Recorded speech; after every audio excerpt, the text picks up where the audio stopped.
gravity. Red 1 has just called the pilots into 9-arrow formation.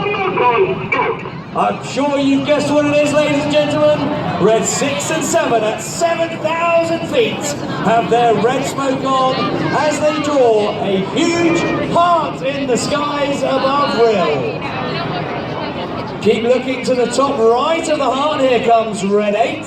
Our Team Cupid today, he's about to draw a spear through the hearts. Red 8 is Flight Lieutenant Mike Bowden, a third-year pilot in the team. He is a former Hawk instructor.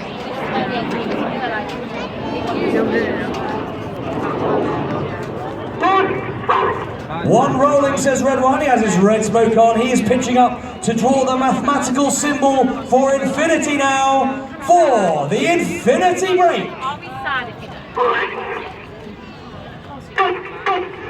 You have been watching the Royal Air Force Aerobatic Team, the Rhyl!